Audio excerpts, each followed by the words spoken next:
The video you are about to watch is from an old woodworking magazine that I published during the years of 2003 to approximately 2006. This was a very unique magazine. It was purely video content and it was distributed on DVDs.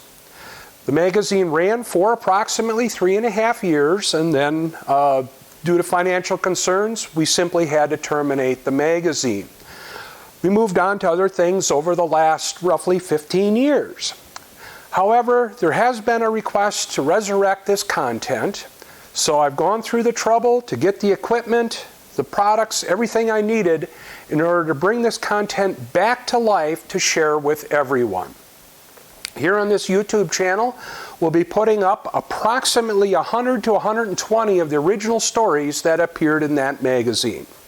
The magazine was called Woodworking at Home Magazine, and it was truly one of a kind in the world. I really hope you enjoy these videos, and please tell your friends about them. For this issue's time saver, we're going to be focusing on a project cart. Now this one here you may have seen in some of our past magazines. It served me well over the years. I don't know how many years ago I built it, and it's been used for moving materials around here in the shop. As you can see, we've done some painting and finishing on it. All around it's got a lot of use and it served me well. However, it does lack in some features. So we'll kick that one out of the way. This is our new project cart. Now one of the primary features that I wanted to add was a handle so that you could move it around a little more easily rather than kicking it. I also wanted to have some shelves for storage of the hardware items associated with the project. So I could keep the drawer slides and drawer pulls and so forth in these shelves and always have them with the project during its different stages of construction. The other thing that I wanted was a very flat platform. This one was just a single sheet of plywood on a couple of 2x4s. And of course it's warped and twisted over the years. This one we've decided to construct it in a manner that's called a torsion box. This is a very stable platform and it will remain flat for many years of service. So all around we've come up with a very nice project cart and we'd like to share it with you. Now we'll get started on the project by first constructing the platform. I got started on the platform by ripping and cross-cutting the panels. Then I cut off each of the ribs to the appropriate length. And now we're getting ready to start notching out the areas where the internal ribs interlock with each other. To machine this cutout area where the ribs interlock with each other, I'm using my standard saw blade raised up to 1.5 inches. I laid out the 2 locations showing me where the edges of that notch will be on one of the pieces. I then clamped all of the internal ribs together and we can cut them all at the same time. And that fits up good. Now I'll repeat this process on the center long rib. Well, this gives you an idea how everything comes together for the platform.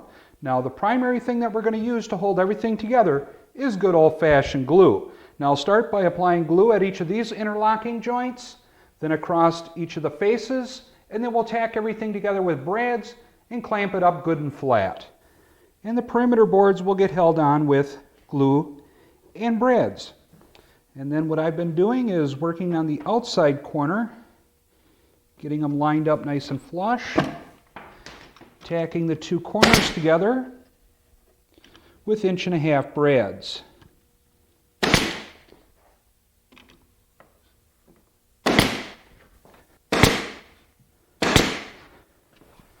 Now we get glue on the top edge of each of the internal ribs, and then we can bring our top skin in position.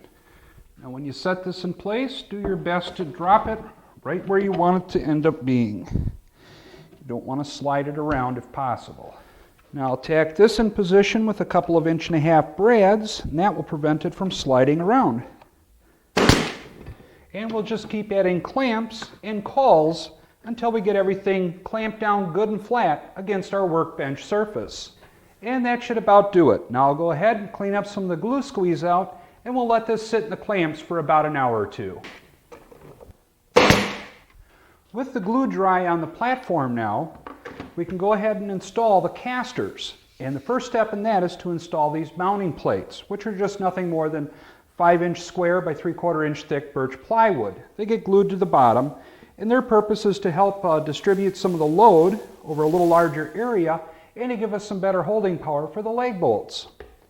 So we'll glue them in place and use a couple brads to help hold them from sliding around while we do the rest of the drilling operations.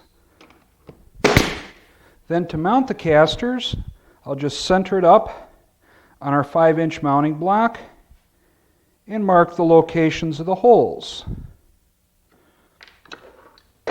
Then using a scratch awl, I'll make an indentation at each of the hole locations, which will help the drill start properly. Then using a 15/64" drill, I'll go through, drill all the way through the plate and the bottom of our platform.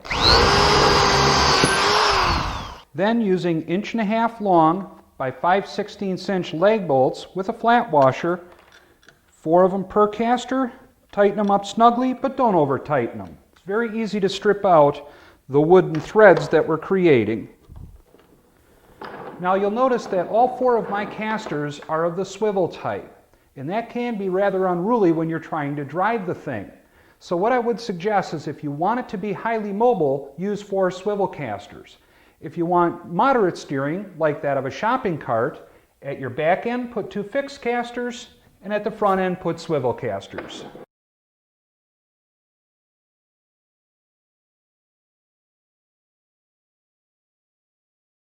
The handle support back panel has a series of openings in it.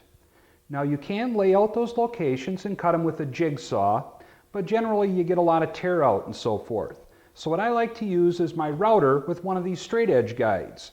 I go through, do my normal layout, then I calculate my offset position between the edge of the router bit and the edge of the base of the router, and then I make those layout lines and then move my straight edge accordingly. Now I'm using a 1-inch diameter carbide router bit to do this operation, and I'm taking it in about 3 passes for each of the cuts. And now all it takes is a little bit of hand sanding to knock off that sharp edge. The 2 handle support side panels need to have a taper on them. Now there's a couple different ways you could do that. You could set up a straight edge and use a circular saw, or you could even lay it out and then cut it on the bandsaw. However, I'm going to show you another technique for cutting a taper on a board. Now this will only work for rough applications because what we're actually going to do is drive a couple of nails into this board. Now the way this will work, we start out with a larger piece of scrap material that I've just ripped on the table saw, and then I've left the fence where it is. Now this board has to be as wide as the board we're cutting. Now on the side panel, I've placed a layout mark 2 inches over from one end at one edge. And we want it to taper away to nothing at the other end. So what I'm going to do is take this piece of scrap stock that we just ripped at the table saw, and I'll line it up so that this edge is flush at the point. And then this edge will be right on that 2-inch layout mark. And then I'll tack it in place with a couple of 1-inch brads. Now as you can see, this is the area of the piece that we're going to cut away. The table saw fence is going to be following that piece of scrap material.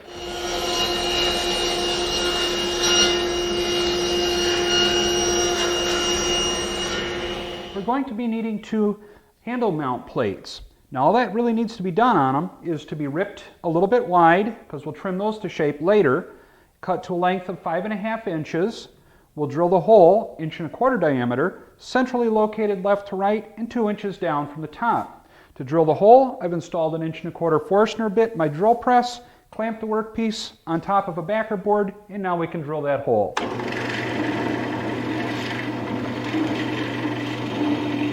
And we'll fasten those in place with 3 1.25" screws.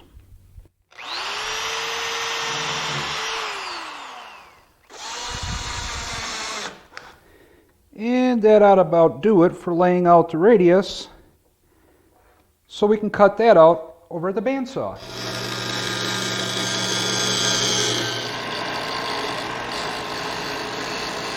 We're going to be fastening the sides onto the back panel using number 20 biscuits. I'll be using about 5 equally spaced along the length.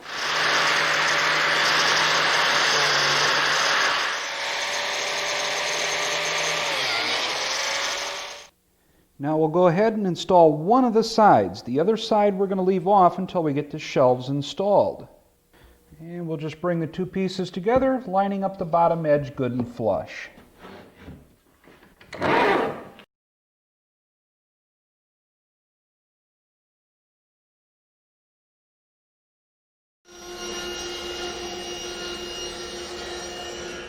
After ripping the pieces to their proper width at the table saw, we can now take the shelf pieces and cut them off to the length. A stop block assures us that all of the pieces will be the proper length. And that's pretty good. What I'm doing now is fitting up and installing the internal shelves. Now the bottoms of the shelves may need to be recut so that the top edge of the shelf is flush at the front here. Now we're going to be assembling and installing the shelves using pocket hole screws, and we'll show you that step now. Using the Craig pocket hole jig, what I'm going to do is drill 3 holes along the back edge, 3 holes along the front edge to hold the front of the shelf in place, and then 1 hole at each end, and that'll hold the sides in good and tight.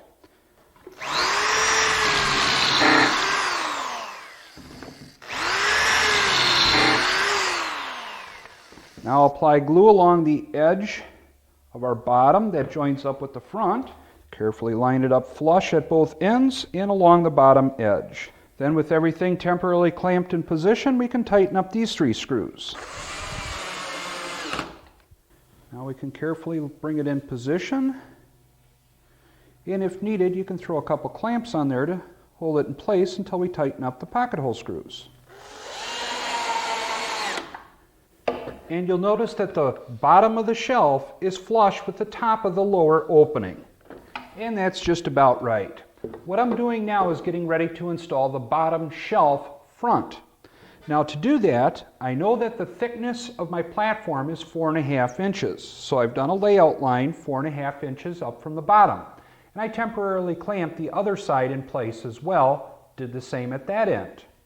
Then I made a mark where I wanted my biscuit slot location to be, because we'll be using number 20 biscuits to hold this in place. Then, to help with alignment to the biscuit joiner, because this front edge is a taper, I've cut a shim, and it's just a piece of scrap plywood, and I cut it so that when I line up the bottom edge of that front shelf, the top edge of it, of course, is flush on our taper. I've already gone through and cut the biscuit slots on the ends of the front shelf, and now I can go ahead and cut the biscuit slots in each of the 2 side pieces.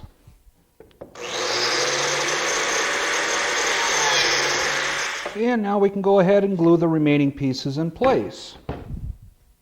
Bottom shelf front, being very careful to line it up with that 4.5 inch layout mark.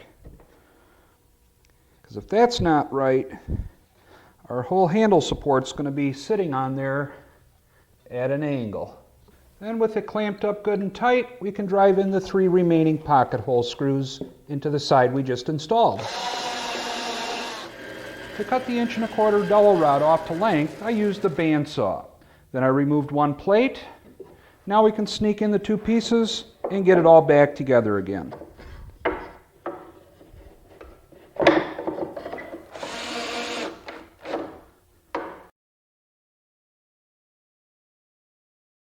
After the glues had a chance to dry a little bit on our handle assembly, I placed it on the platform, checked it for square, and I'll be mounting mine with 4 on each side, 4 number 8 by 1.5 inch long wood screws.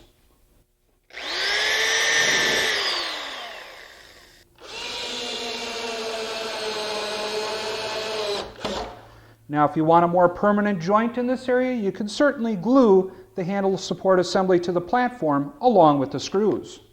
The only thing left now in the project is to apply some finish. I'd recommend a good quality polyurethane. But that wraps up this project. Thanks for watching. I'm Chris DeHut for Woodworking at Home magazine. I sincerely hope you enjoyed watching this video. If you truly enjoyed it, please help us share this information with the rest of the communities. Please hit the subscribe button, give us a big thumbs up, and be sure to tell your friends about this channel. Thanks again for watching.